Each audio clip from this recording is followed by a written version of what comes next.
नमस्कार दोस्तों। आज हम बात करेंगे यूपी पीसीएस प्रीलिम्स 2020।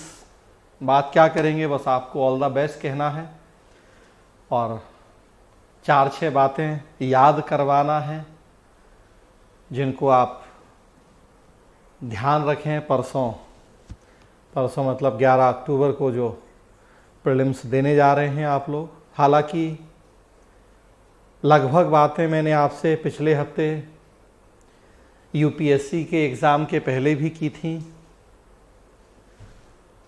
सो वैसे ज़रूरत थी नहीं इन बातों की आज दोबारा, लेकिन मुझे लगा कि आप में से कुछ लोगों ने यूपीएससी नहीं दिया तो हो सकता वो वीडियो ना देखा हो, या वीडियो देखा था लेकिन एग्ज़ाम के प्रेशर में कुछ बातें भूल गए हों। तो वैसी स्थिति में फिर एक बार मैं अपना 5-7 मिनट आपको देके वो बातें रिकॉल करवा दूं। तो जो लोग पिछला वीडियो देख चुके हैं यूपीएससी के पहले, वो नहीं भी देखेंगे ये वीडियो तो वो चीज़ें मैंने चर्चा की थी। जिन लोगों ने नहीं देखा वो वीडियो, वो ज़रूर अपने 10 मिनट का समय निकाल के इस वीडियो को देखें। छोटी छोटी सी बातें जो एग्ज़ाम हॉल में आपको ध्यान रखना है, आज और कल जिन बातों का पालन करना है, सो छोटी छोटी सी बातें हैं, उन पे मैं आपका ध्यान दिलाना चाहता हूँ या अपनी एक राय आपके सामने रखना चाहता हूँ। मानना नहीं मानना वो तो अल्टीमेटली आपके विवेक के ऊपर निर्भर है, फैसला आपको लेना है, लेकिन आपका सीनियर और गाइड होने के नाते मुझे लगता है कि कुछ ज़रूरी बातें मैं आपके साथ शेयर कर लूँ। तो आज और कल तो जो सबसे पहला काम आपको ये करना है कि अब नया पढ़ने का समय नहीं है, बल्कि जो अब तक आप पढ़ चुके हैं केवल उसको रिवाइज करना है। जब तक ये वीडियो आपके पास पहुंचेगा तब तक आज का दिन भी लगभग ख़त्म ही हो जाएगा। सो कल का एक ही दिन का समय है, तो अब नया कुछ पढ़ने के चक्कर में बहुत नहीं पढ़ें। जो ऑलरेडी आपने पिछले समय में पढ़ा है बस उसको जितना रिवाइज कर पाएँ उतना रिवाइज करें। तो एक काम तो ये काम ज़रूर आप करें। दूसरा काम जो करें आज और कल, बायोलॉजिकल क्लॉक, जैविक घड़ी को फॉलो करें। अलग से मैंने एक वीडियो में आपसे चर्चा की है बायोलॉजिकल क्लॉक या जैविक घड़ी क्या होती है। आपने नहीं देखा तो अलग से उस वीडियो को देख लें। हालांकि अब तो बस आज और कल का समय है, तो बायोलॉजिकल क्लॉक या जैविक घड़ी की प्रकृति के अनुसार चलें। तो अब तक क्या कर रहे थे नहीं कर रहे थे, जो हुआ सो ठीक है, कम से कम आज और कल अब जैविक घड़ी को फॉलो कर लें या प्रकृति के अनुसार चलें। कहने का मतलब कि सोने के समय पे सोएं, उठने के समय पे उठें, पढ़ने के समय पढ़ें। और कल का दिन है, कोशिश करें कि 11 अक्टूबर को 9:30 से 11:30 जीएस और 2:30 से 4:30 सीसेट का पेपर होना है। कल आप उसी तरीके से एक एक मॉक पेपर का अभ्यास कर लें। 9:30 से 11:30 जीएस और 2:30 ढाई से 4:30 सीसेट। तो परसों के पहले कल आप एक अपना मॉक टेस्ट कर लें प्रीलिम्स का, बिल्कुल उसी तरीके से टेबल कुर्सी, नहा धो के, प्रॉपर ड्रेस तैयार हो के, और आप एक मॉक कर लें कल। तो परसों के लिए थोड़ा सा एक वो अभ्यास हो जाएगा, पूर्व तैयारी हो जाएगी। टाइमली सो जाएं आज 10, 10:30, 11 बजे। कल सुबह टाइमली उठें 6 बजे, 5 बजे, 5:30 बजे। और कल भी उसी तरह से टाइमली सोएं, परसों समय से उठें। और तो एटलीस्ट आज और कल अब इस जैविक घड़ी का पालन कर लें। निशाचर वाली प्रवृत्ति है, रात भर जागना, दिन भर सोना। अब आज और कल एटलीस्ट वैसा नहीं करें। समय के जो प्रकृति के अनुसार समय है, जो काम है, उसको फॉलो करें। तो एक ये काम करें। तीसरी बात की भाई भाई अपना कहा जाता है कि खाना जितना सुपाच्य होगा तो हल्का खाना, सुपाच्य खाना, ताकि किसी भी तरह की कोई हेल्थ से जुड़ी प्रॉब्लम ना हो। लाइट खाना खाएंगे तो मन भी उसी तरह से हल्का फील करेगा। तो आज और कल के लिए इस बात को भी ध्यान रखें कि बहुत जो जंक फूड है या बहुत तला हुआ या उस तरह के भोजन का परहेज करें तो अच्छी बात है। लाइट खाना कोशिश करें खाने की, तो जैसा मैंने कहा फील बेटर करेंगे, हेल्दी स्वस्थ फील करेंगे, मन उसी तरीके से होगा और ज़्यादा बेहतर परफॉर्म करने की संभावना रहेगी एग्ज़ाम में। ये तो आज और कल के लिए कुछ बातें हैं। अगली बात है कूल रहें, आज कल के लिए भी है और फिर एग्ज़ाम हॉल के लिए भी है। शांत रहें, हाँ, लेकिन जीतने के भाव के साथ जाएं। आप में से जिन लोगों ने यूपीएससी का एग्ज़ाम दिया है, तो ये सारी बातें मैंने तब भी चर्चा की थी। मैंने कहा उसे एक तरह से रिपीट कर रहा हूँ ये बातें, ताकि भूल गए हों तो दोबारा याद आ जाएं, और जिन्होंने नहीं देखा था वो वीडियो, तो इस वीडियो को देख के उन्हें ये बातें पता लग जाएं। तो शांत रहना है, पेशेंस नहीं खोना है, जीतने के भाव से जाना है, अपने ऊपर पूरा भरोसा रखना है। आप जैसे लोग ही पास होते हैं, पास होने वाले बिल्कुल अलग नहीं होते, आप ही के बीच के। आप जैसे लोग पास होते हैं वो पास हो सकते हैं, तो आप भी ज़रूर पास हो सकते हैं। आपने आईएएस पीसीएस बनने का सपना देखा है, लक्ष्य तय किया है, तो मतलब है कि आप में उतनी क्षमता है, बस बेहतर परफॉर्म करके उन क्षमताओं को अपनी सिद्ध कर देना है, ताकि जो लक्ष्य है, जो सपना है, वो पूरा हो जाए।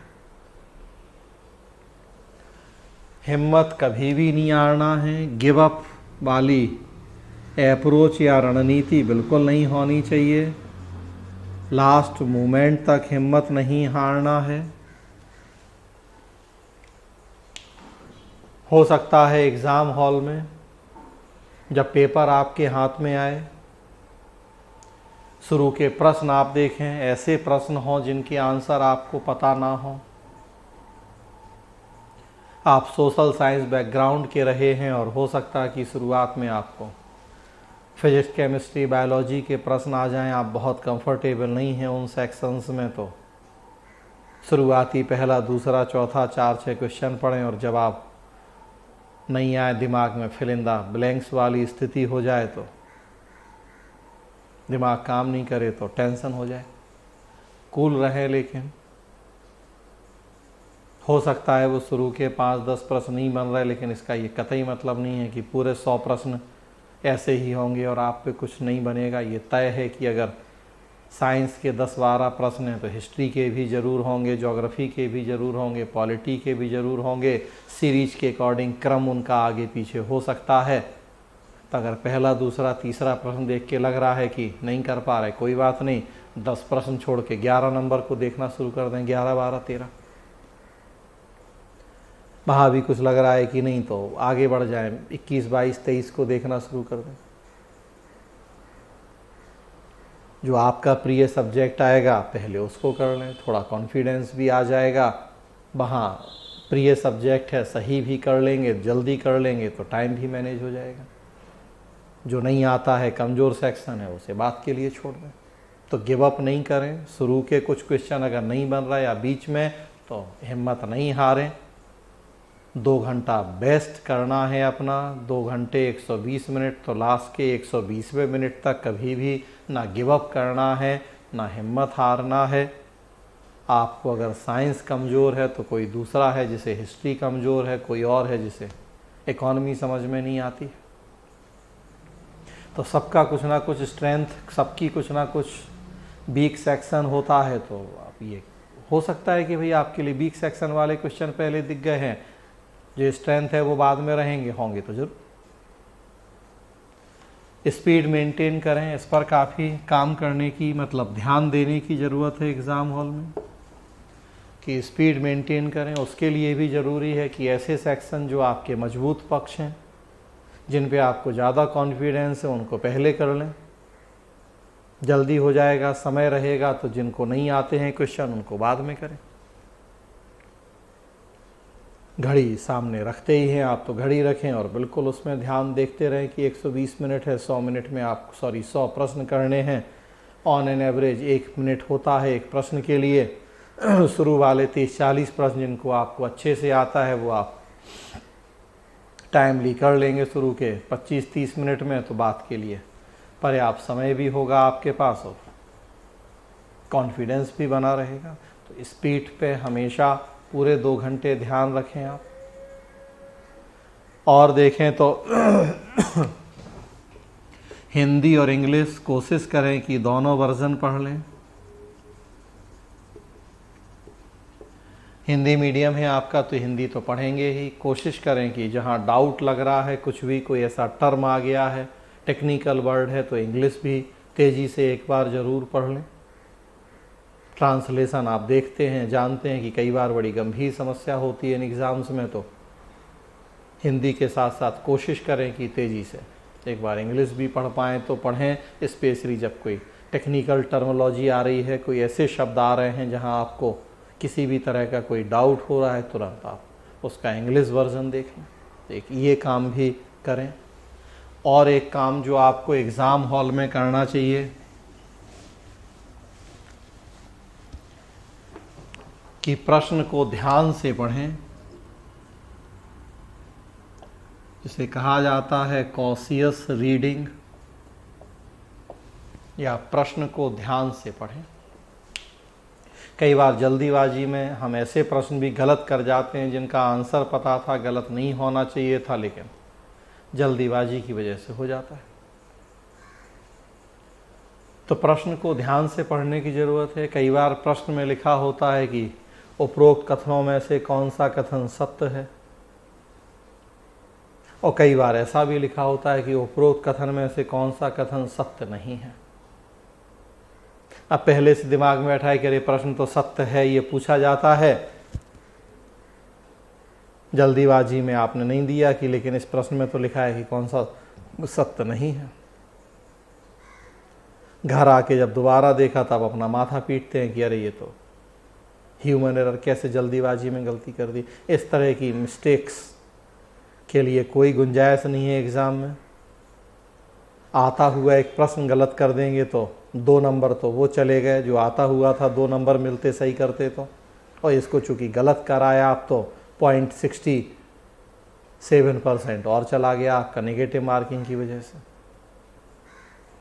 तो आता था प्रश्न सही कर देते तो 2 मिल जाते, आता हुआ प्रश्न गलत कर दिया मतलब 2 तो वो चले गए, और ये गलत हुआ तो 0.67 और कट जाएंगे आपके, तो मतलब आपको 2.67 अंकों का नुकसान हो गया। तो इसलिए प्रश्न को ध्यान से पढ़ें। ज़रूरत है तो हिंदी के साथ इंग्लिश भी पढ़ें। अगला काम, कई बार आपके मन में डाउट होता है, मैंने पीछे भी चर्चा की थी, गोले भरना या जो बबल होते हैं उनको भरना। अब इसके लिए आप क्या करें,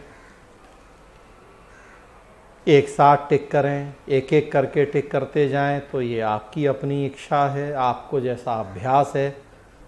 ज़्यादातर लोग आजकल टेस्ट सीरीज ज्वाइन करते हैं, आपने भी कहीं टेस्ट सीरीज ज्वाइन की, जिस तरीके से आपने अभ्यास किया कि एक साथ लास्ट में भरने वाला अभ्यास आपके पास है, या साथ ही साथ वो उसके अकॉर्डिंग करें। हाँ, एक साथ भरने में कई बार लास्ट के 10 मिनट में या 5 मिनट में समय कम होता है, और उसमें मिस्टेक होने की कई बार संभावना रहती है कि जल्दीबाजी में एक भी ऊपर नीचे हो गया तो गड़बड़ हो जाता है। मैं व्यक्तिगत अनुभव बताऊँ तो मैं तो साथ ही साथ भरता रहा हूँ हमेशा, जब भी मैंने एग्ज़ाम दिए, और मैं तो यही सलाह देता हूँ कि आप भी साथ साथ भरें तो ज़्यादा बेटर है। हाँ बहुत है तो इतना कर सकते हैं कि 5-5, 10-10 क्वेश्चन का एक कोटा बना लें। 1 से 10 तक क्वेश्चन आपने पढ़ लिए, 1 से 10 तक में 6 आ रहे हैं, अभी 4 आप सेकंड राउंड के लिए छोड़ना चाह रहे हैं, उन 6 को देख के वो 1 से 10 वाले 6 भर दीजिए। तो आप ऐसा भी कर सकते हैं कि ना एक एक भरें, ना एक साथ पूरे 100 भरें या 80 भरें, आप 5-5, 10-10 का ग्रुप बनाते जाइए, 1 से 5, 6 से 10, उस तरह से भी आप कर सकते हैं। तो लास्ट के लिए कई बार प्रेशर क्रिएट हो जाता है उसमें कि अरे हमने कर तो लिया, गोले भरने हैं, अब लास्ट में 2-3 मिनट 5 मिनट का समय बचा है, 10 मिनट का समय, वहाँ टेंशन हो जाता है। और कई बार उस टेंशन में ह्यूमन एरर हो जाते हैं, ना चाहते हुए भी थोड़ा ऊपर नीचे होता है, गलतियाँ हो जाती हैं। तो उस तरह की गलती ना हो। और लास्ट में और एक ज़रूरी बात की, कोरोना का टाइम है, सो जो भी गाइडलाइंस हैं गवर्नमेंट के, यूपीपीसीएस के, उन सबको फॉलो करें। सो पूरी तैयारी के साथ जाएं, चाहे मास्क हो, चाहे फेस कवर हो, चाहे ग्लव्स या और जो भी चीज़ें आप यूज कर रहे हैं, सैनिटाइज़र वगैरह, तो पूरी तैयारी के साथ, पूरी अपनी सुरक्षा के साथ जाएं। ऐसा ना हो कि एग्ज़ाम देने जाएं और बीमारी लेके आ जाएं। वैसे तो एग्ज़ाम सेंटर्स पे भी पर्याप्त इंतज़ाम के डायरेक्शन दिए गए हैं, फिर भी आप अपनी तरफ से भी जितनी सावधानी बरत सकते हैं उतनी सावधानी बरतें। एग्ज़ाम दें, बढ़िया से एग्ज़ाम दें, और केवल दें नहीं एग्ज़ाम, बल्कि परीक्षा पास करें। प्रारंभिक परीक्षा जैसा नाम ही है कि केवल एक प्रारंभिक परीक्षा है, पहली सीढ़ी या प्रवेश द्वार है मेंस और इंटरव्यू के लिए। प्रारंभिक परीक्षा में बस इतना होना है कि क्वालिफाई कर जाएंगे तो अगले स्टेज में पहुंच जाएंगे, लेकिन ओवरऑल आपके सिलेक्शन में इसका, आपकी सेहत में, रैंक पे इसका कोई असर नहीं पड़ता जैसा आप जानते हैं। फिर भी